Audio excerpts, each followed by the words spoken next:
Ladies and gentlemen, I am Sanji Himura. I'd like to welcome you to the W2 Report live on Twitch. Tonight we're going to have a special guest with Miscni. Say hello to the nice folks at home. Hey guys, and thanks for joining. Thanks for this here. Miscni, as a way of an opening salvo, describe what you do and basically give a For Dummies concept of what you do. Well, I'm in a management position where I manage a team that's working. We're working on a game called Heralds of Cosmos, and basically I've never been good at coding, never been good at 3D itself. So I have those how to say it. I'm pretty good at finding people that can actually work together as a team and combine those people together. And then, even though they're working remote, it's been leading to that we have been pretty much getting a game up and running. Of course, it's still in test phases, but it's getting there. But that's pretty much what I do. But also, I try to look for what's good and what's bad to work with. Like what people you want to work with. It's if you get a good impression of those people. That's pretty much one of the main things I do in my position. Okay. If you don't mind, I'm going to open up your website on my stream here, so Yeah, sure. I can wave hello to the nice folks at home. And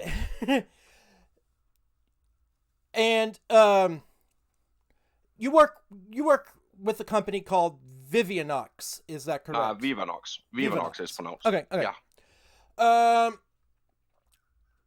And in February, the CEO and the PR department of Vivanox stepped aside in favor of you. Yeah. Is that true? That's true. Okay, and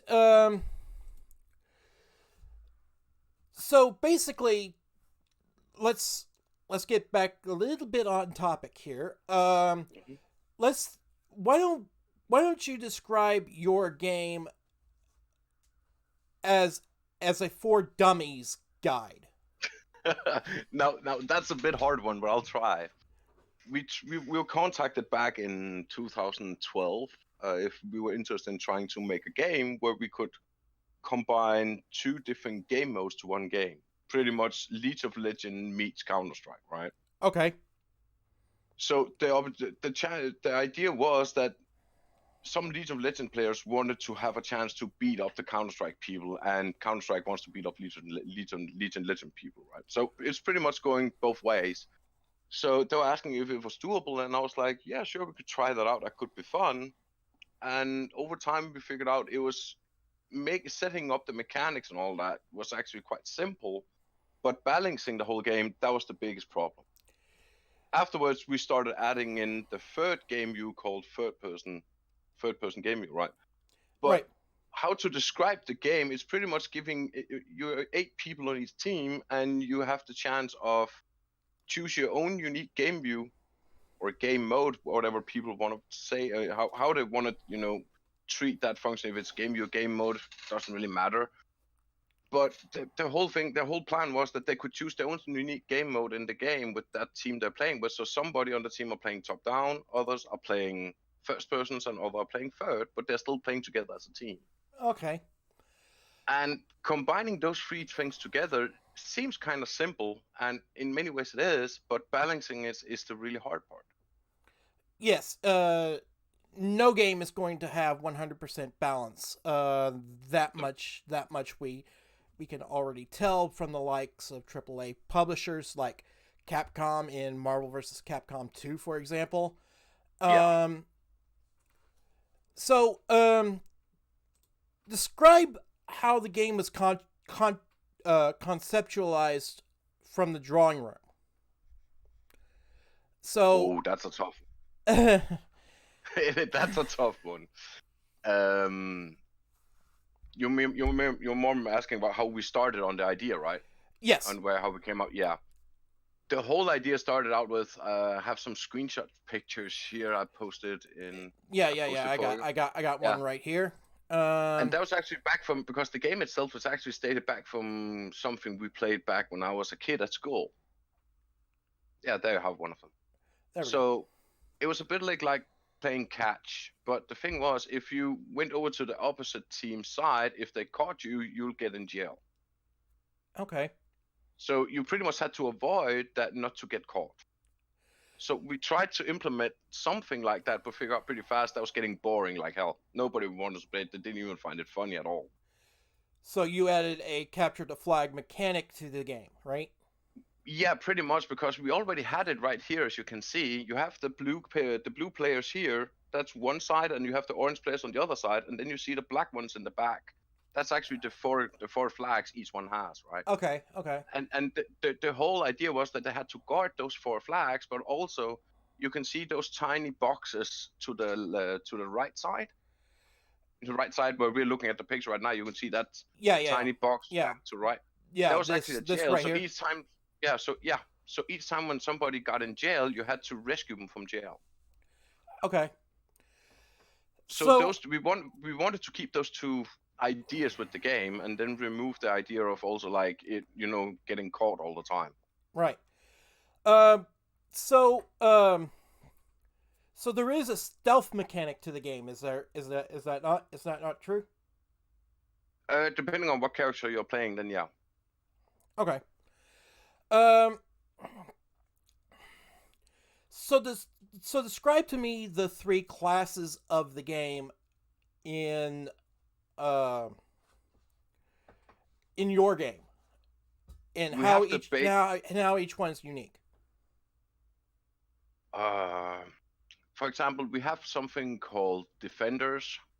Normally, we would call them defenders and supporters and runners. Okay. It's a little bit like defenders is a little bit like tanks. If you compare it with, like, you have a tank, a DPS, and healers, right? Right. So, so defender itself would probably be those that it's mostly those that would be guarding the gold, and also somebody who's guarding the jail. Mm-hmm. Then you will have runners that would be running back and forth to get to either get the flag or rescue somebody from jail. Okay. But you will also have the supporters that will be a little bit all around. That was the plan we had back then when we started on it. But over time, we changed that to pretty much, so it's called tank, DPS, and healers, Okay. or supporters, basically. Uh, just So just some as an characters, yeah, just as an aside, DPS means damage per second. yeah, damage per second. And when you were supporters, they also did damage, but they also did healing. Okay. And tanks, they're pretty much doing what a tank normally do. They take a lot of damage and try to hold it as best as they could. Okay. Um. So while we have this conceptualized idea on Yeah. the screen here, um, let's go into the meat of what I want to talk to you about, and that is your best practices regarding disclosure, what have you, and what what the worst thing about game development you encountered was. Oh, well, back in the days when I started on this here, I was like everybody else that wanted to make a game. Like, hey, I want it to be great looking game. It has to put all the qualities like a triple A. That was what we were aiming for, right? And Right. that was one of the biggest obstacles. It's one of the biggest no-nos you can ever do when you're trying to make a game. You have Mm-hmm. to start in the small. You have to start like out. You You have to start start small, small where, scale. yeah, basically, and you have to think simple terms. The more advanced you do it from the start, the more problematic it gets. Mm-hmm. You start, and also one thing when you're making a game, not that many people are aware of this, but you actually need to make something called a GDD. It's a game design document. Okay. It pretty much explains the idea of what is this game about, what are the functions, what mechanics are we using, and many other different. Also, some explanation about the storyline Mm-hmm. of the game. You can add that in. But one thing that's important about the GDD is that no matter how much you'll keep updating that document at all times. Right. But it's very helpful to everybody who's working with you, so they get an idea of what their, What their for example, what their, responsibilities and roles are, yeah, and So that way everybody can stay on the same page. Exactly, exactly. And sometimes the DDD changes for the better, and sometimes it changes for the worse. Most of the time for the better, but it does happen sometimes for the worse too. But Okay. as you were mentioning before, that GDD that was really important. And the first 2 years when we started on this year, we didn't.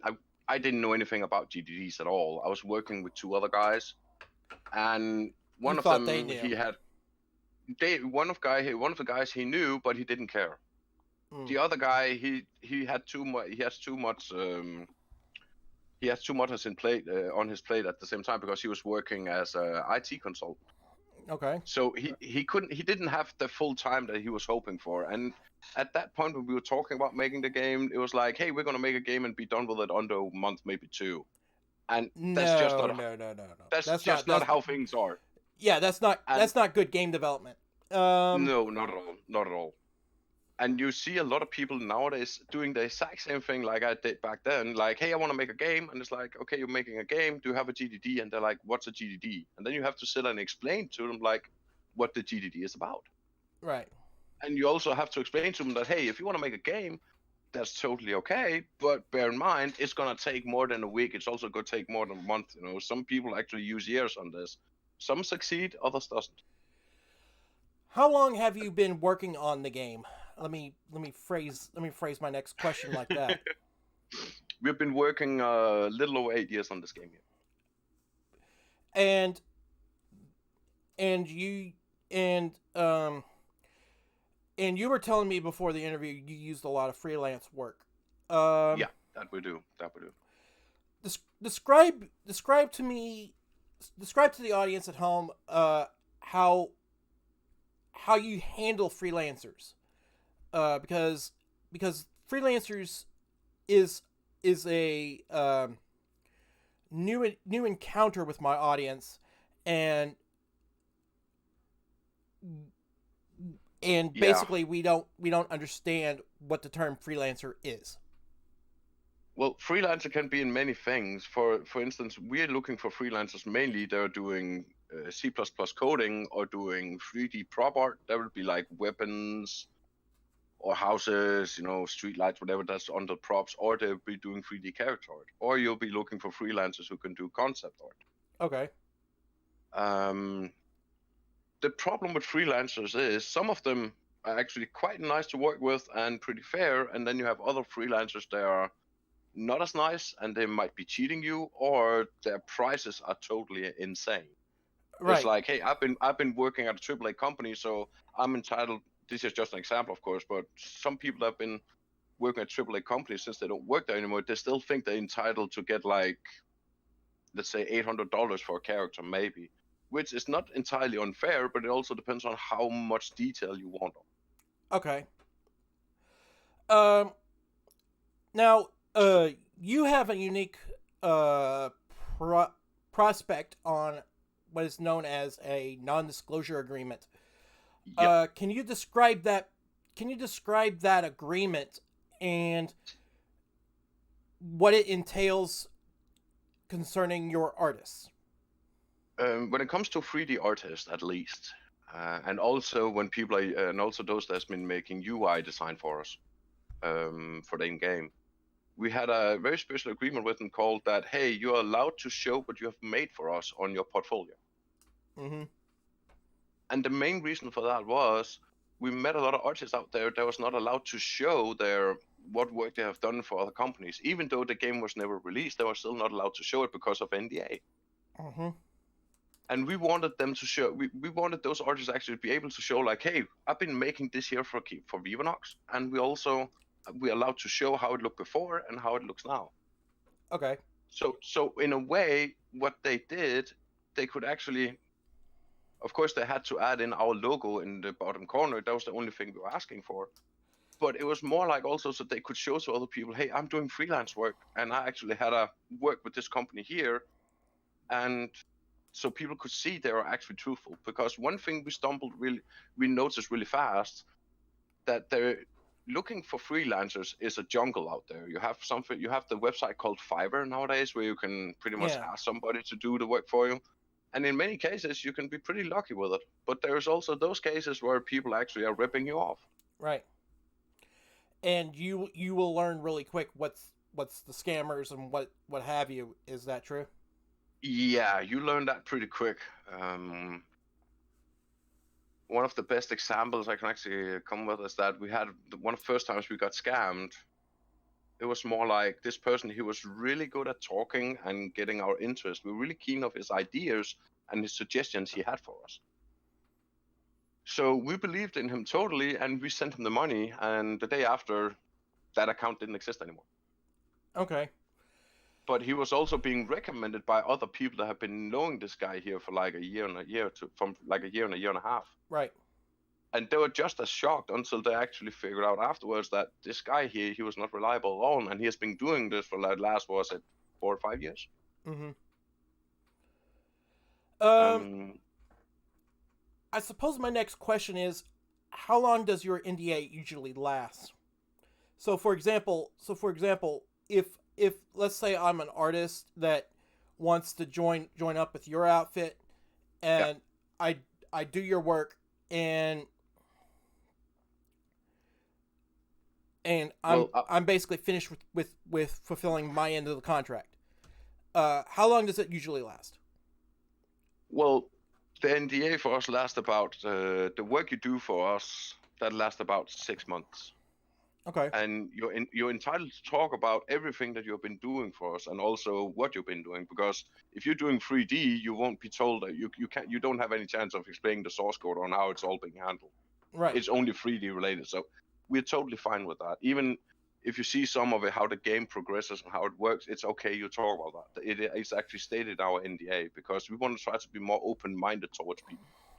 Not that we want them to steal our idea, because everybody out there can have the same idea, but it's more like we find the NDA is important to cover yourself and so people don't take advantage of it.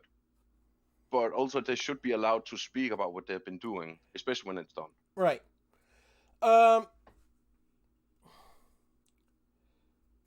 Okay. I suppose my next question should be, um, what is the worst thing that well, as a as an as an as an outsider looking in, Hmm. the I've seen the worst of the worst of the worst of game developers and publishers that I've ever encountered before. Like, um, like for example, asset flipping. We generally talk Ooh, about that on this stream, yeah, and you see that a lot. yeah. Um, so what is the worst thing you've ever encountered personally about game development um that you think is such a bad thing that you would swear off it?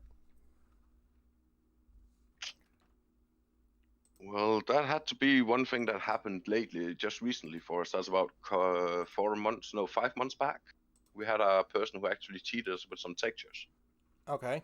He sold that textures not only to us but to other indie companies. Okay.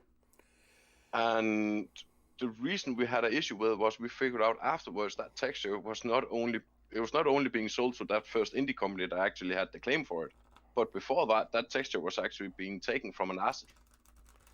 Okay. So pretty much he's been breaking the deal on, buying an asset, even though it was material assets he bought, Mhm. using that asset and taking the textures out of it and sending it, changing a little bit so it fit our needs for the models we had and also the other two indie companies, and then Yeah. resell it further down the line. And none of us knew about it, not until I got contacted by one of the indie companies and said, "Hey, you're using our textures." I'm like, "What?" And it turns out pretty fast we were using the same artist. Mhm. And this guy here, he was a young guy. He was only 18, and he thought he Ooh. could get away with it. And the thing was also, he was starting on a university, and he was like, he got kicked out of that university pretty fast. Not only because of what he did to us, because he was doing something entirely unacceptable also at the university. Okay. So I would say that would be one of the worst, but you do also see some other asset flipping in there where I'm shocked they're even allowing it.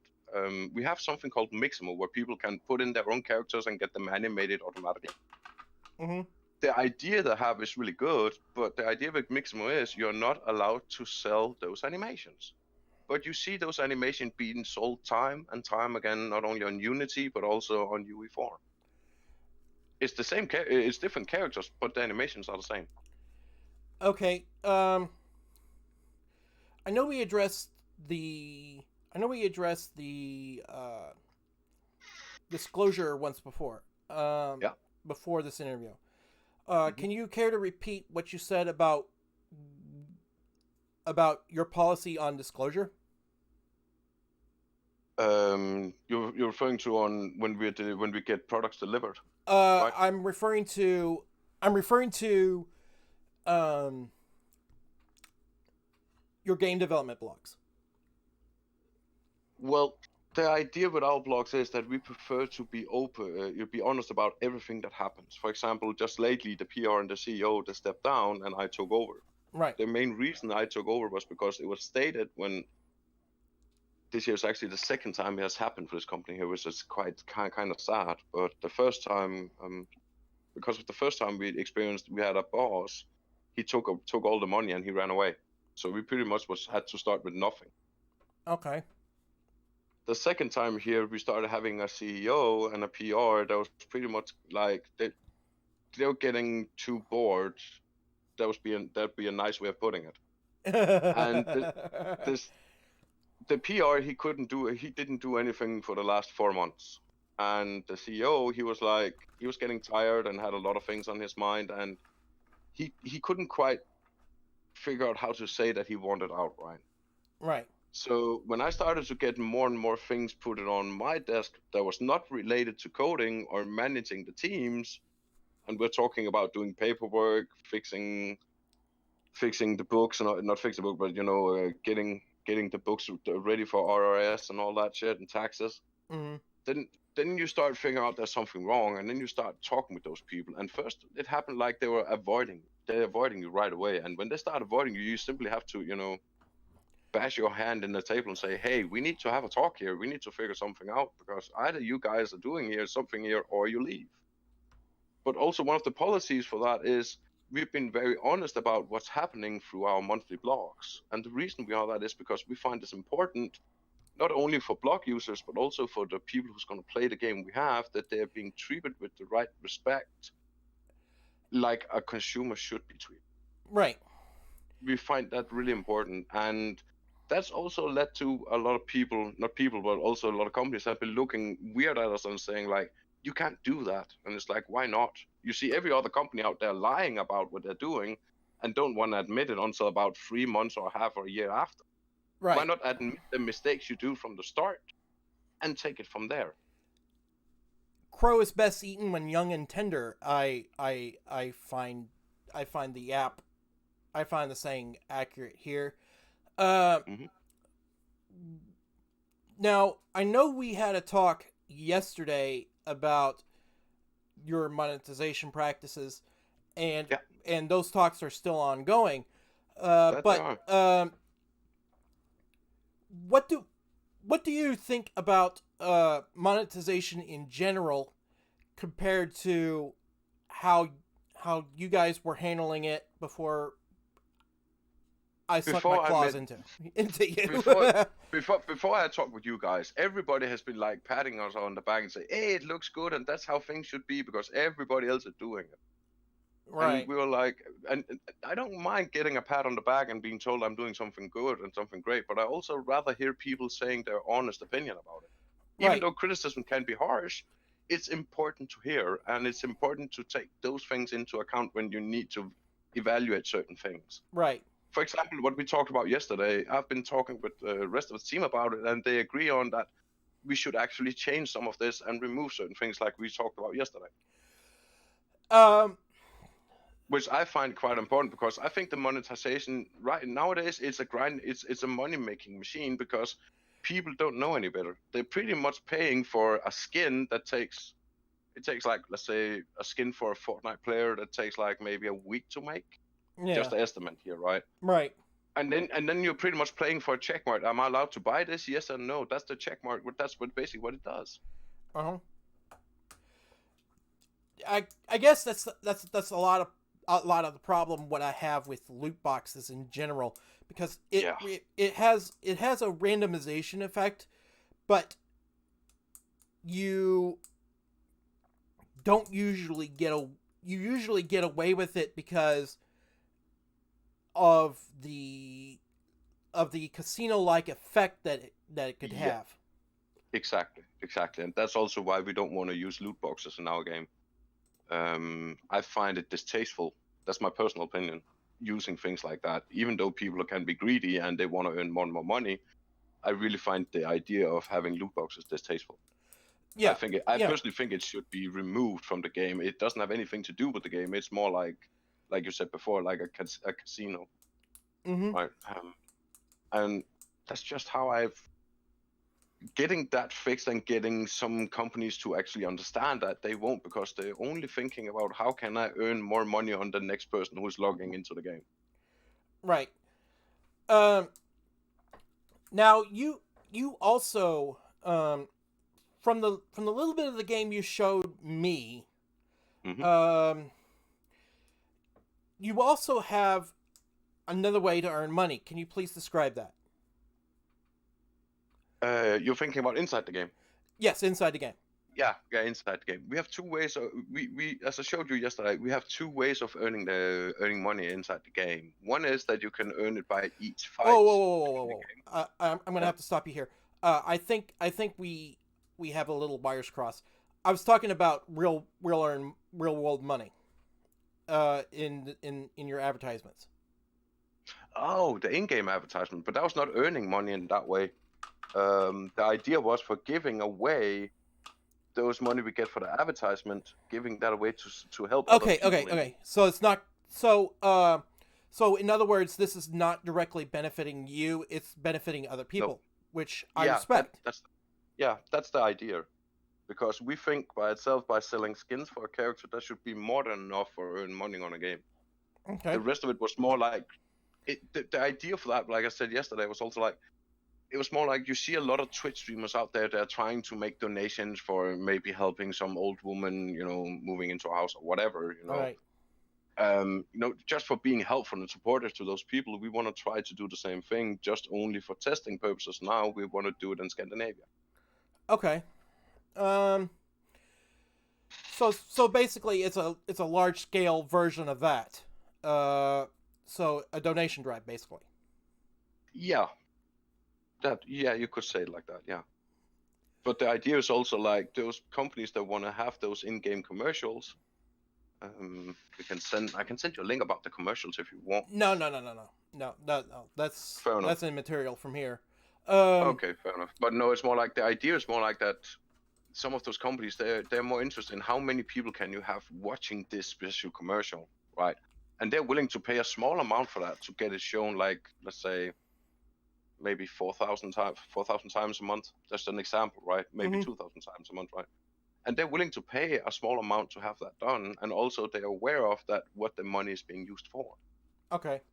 So you're upfront about it, like across the board, um just like your disclosures. Yeah, basically. Um But it's hard. It's hard to keep it on the same playing field at all time. It really is. hmm So let's circle back to freelancers for a little bit. Hmm. I remember me me and um one other Yeah. person were discussing how you handle freelancers. Uh, how do Yeah, you I handle think it. poaching? Poaching. So, for example, let's say for example, I'm an artist who Hmm. who who is working for you, and in the middle of that contract, you a bigger company offers me, let's say, 7 grand to jump ship Yeah. from you to this other company. How do you best handle the pressure of freelance work and full employment? Well, that's the thing. Each one we hire for us, it's actually stated in our NDA. Also, is even more detailed stated in our contracts. If you get a job offer that is better than what we can offer, for example, we roughly can manage about $200 to $300 for a freelancer, and that's maybe in certain ways it may be 8 to 12 hours depending on who you have working. Okay. So 8 to 12 hours compared to a full month, where you get a job offer where you can work full time at whatever company, we can't compare with those prices at all. It's impossible for us. Right. So we decided right away, and we stated that also, that if you get an offer that's better than what we can offer, take it. We Mm-hmm. encourage you to take it, because, and also at that point we also want to keep some good information. We will add the people to our monthly blog and put them into our link section on our on our website. But at Mm-hmm. the same time, having those good relations has also turned out that those people are coming back to us when they get laid off or whatever happens, and they're like, "Hey, I can do freelance work again now. So do you need some help?" Right? They pretty much approach us back then. They come back to us at some point Right. Right. Right. because they like the way they're being treated, and we're trying to be respectful to them, and also trying to be supportive to them at the same time. So the saying "it's better to have loved and lost than never loved at all" is true here, because you Yeah. you maintain good relations with your employees, and when they're offering when their full time job expires, or what have you, they come back. Yeah, they come back. We have a couple of times that they've actually been having.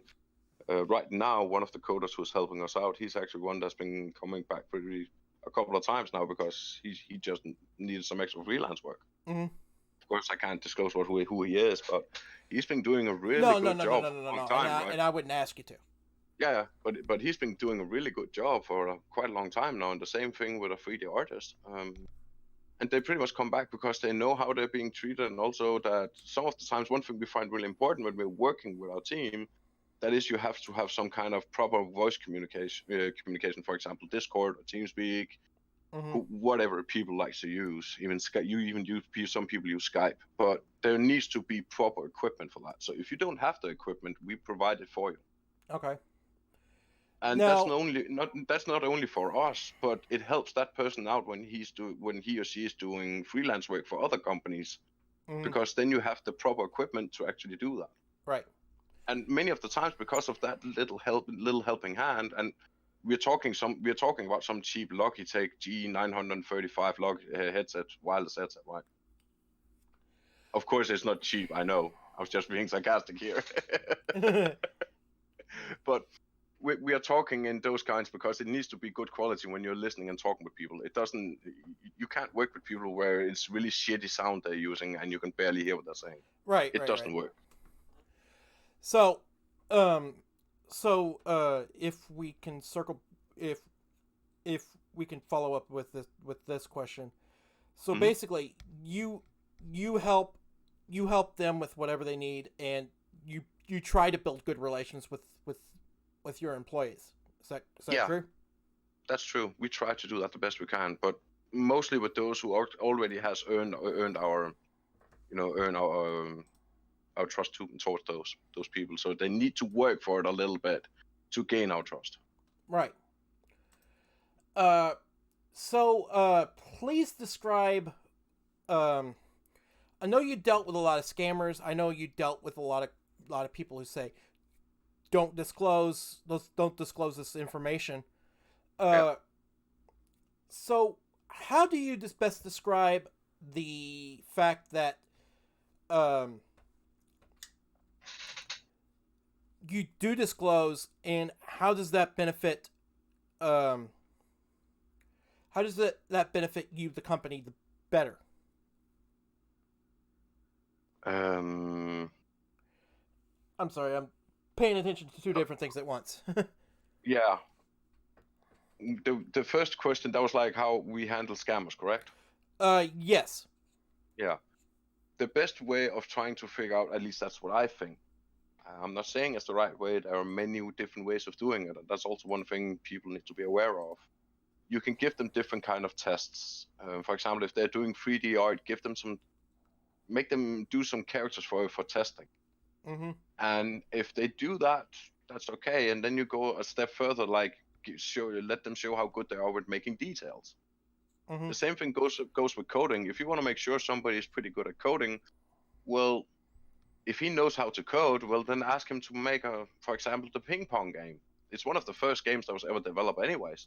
Right. So it shouldn't be that hard for somebody who knows the way to go to make a ping pong game. Mm-hmm.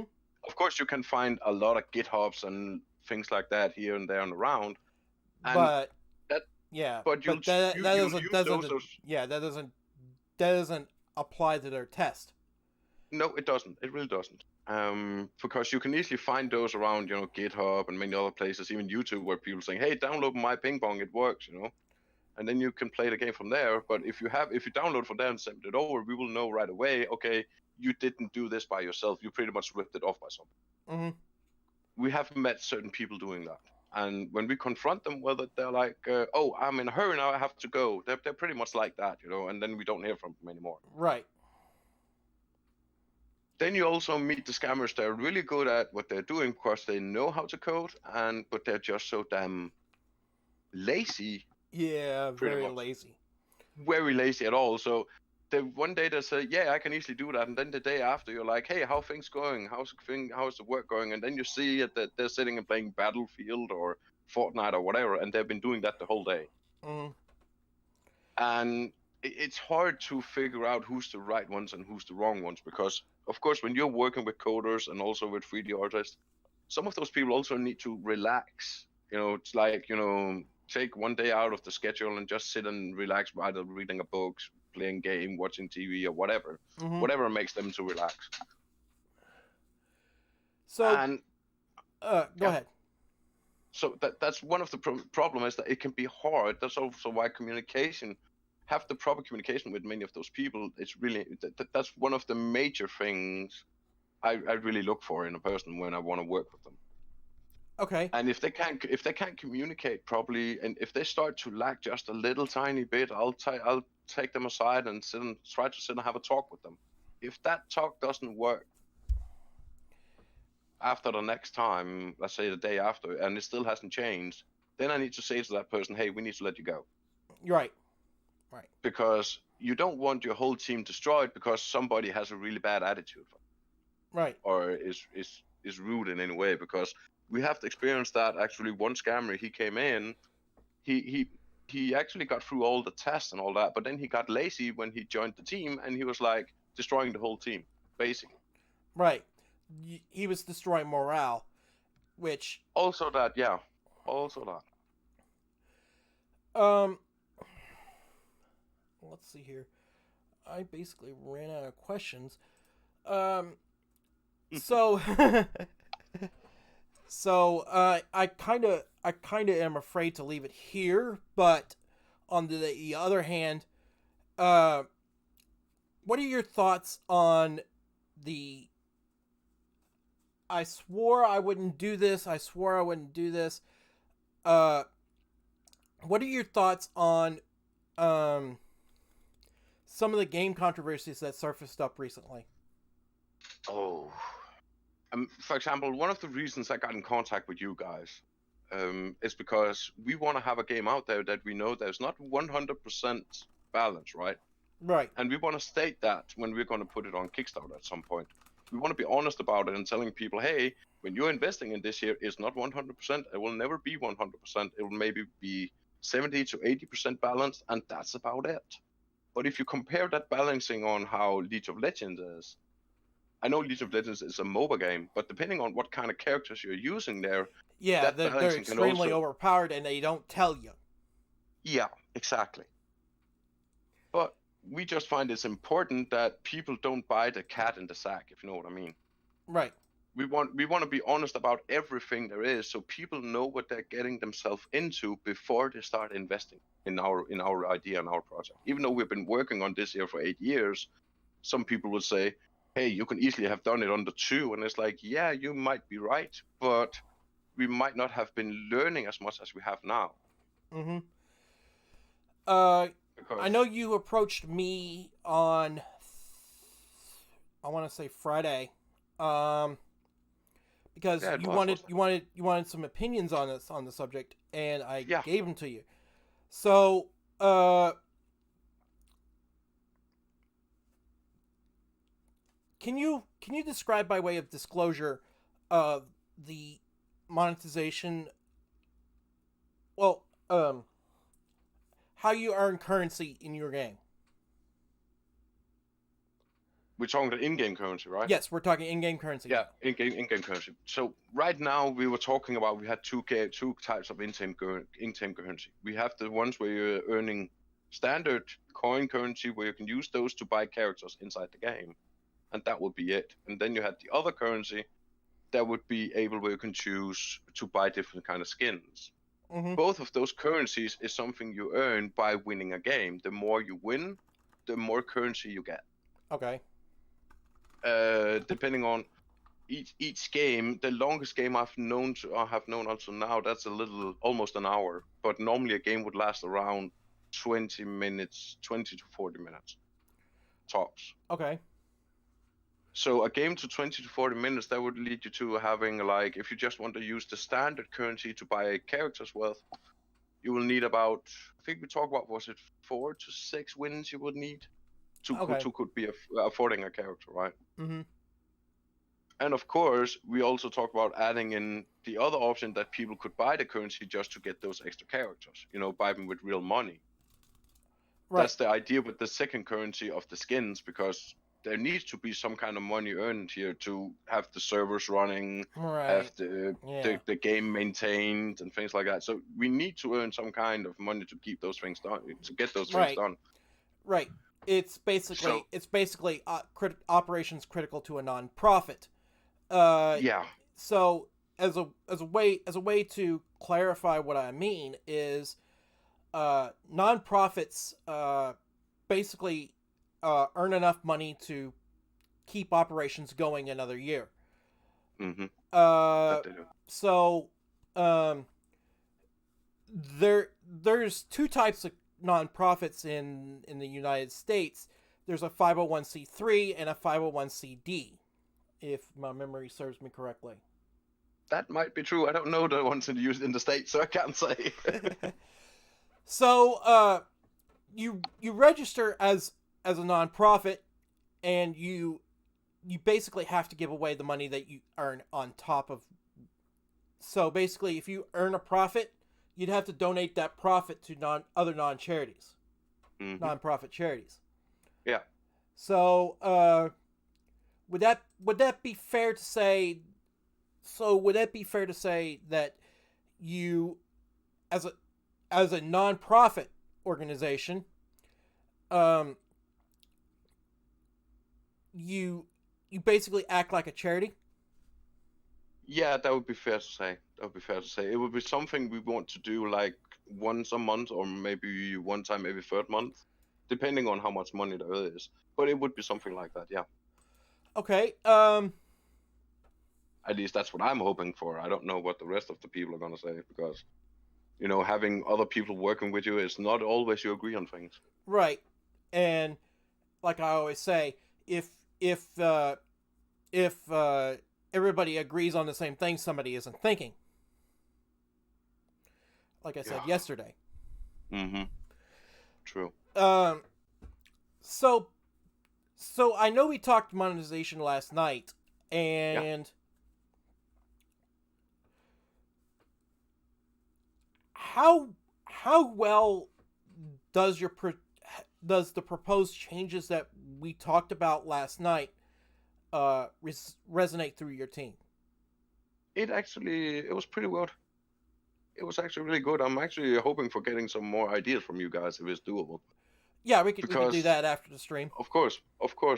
But it's more like what I meant by that is that you guys were seeing it from a totally different angle, where the people I've been talking with mainly was people that were thinking about how to earn more money. Right, Even though I've been against that, I like, everybody likes to earn money, some more, some less, right? right, But I didn't want to make a game where it looks like that the whole thing is greedy from the start, because that's just not how a game should be done nowadays. I just don't believe that. right. Um, I suppose I should So ask you this next question. yeah. Uh, how well? I know we talked about Kickstarter last night and hmm the proposed tiers. Um, how well does the does the tiers are received through your team? Well, even though the tiers were still like we were talking about yesterday, it was actually received pretty well. And also there were being added some other suggestions to extra tiers. The biggest issues I was having, and that's also why I was glad meeting you guys, using Kickstarter, I'm totally green on that point. I'm like, where should we start? Because you hear so many people out there doing some kind of Kickstarter project. Okay, this here's a bad one to say right now, but Day of Dragons, he was asking for, was it 20 or 30,000, right? And he got 500,000. Right, right, right. And I don't know the game we are making, if we're getting in that same amount or not, I can't say. But whatever happens, we want to try to do the best we can to use that money correctly and not getting our head bitten off in any way. Right, right. And I could see that happening. You see it a lot, not only DoD, but you see it with a lot of other games out there. And we find it's important that the community is being listened to, and also that we have like some kind of direct communication with those people, and not ignoring them like you see like many of the other AAA companies are doing. Okay, there it is. Okay. Um, so describe to me. Describe to me, audience, how the as I'm lining up my outro song. hmm So describe to me how well the discussion has been with uh, myself and others since Friday. I would say it's been pretty good. Actually, very positive if you ask me. Mainly because you guys speak your mind, and you actually you're suggesting some things that everybody else have just been like totally ignoring, which I Right, find was really important. I find those things was really important to be mentioned, and nobody actually mentioned it. So I was starting to think like, okay, maybe it's me who's something wrong with here, right?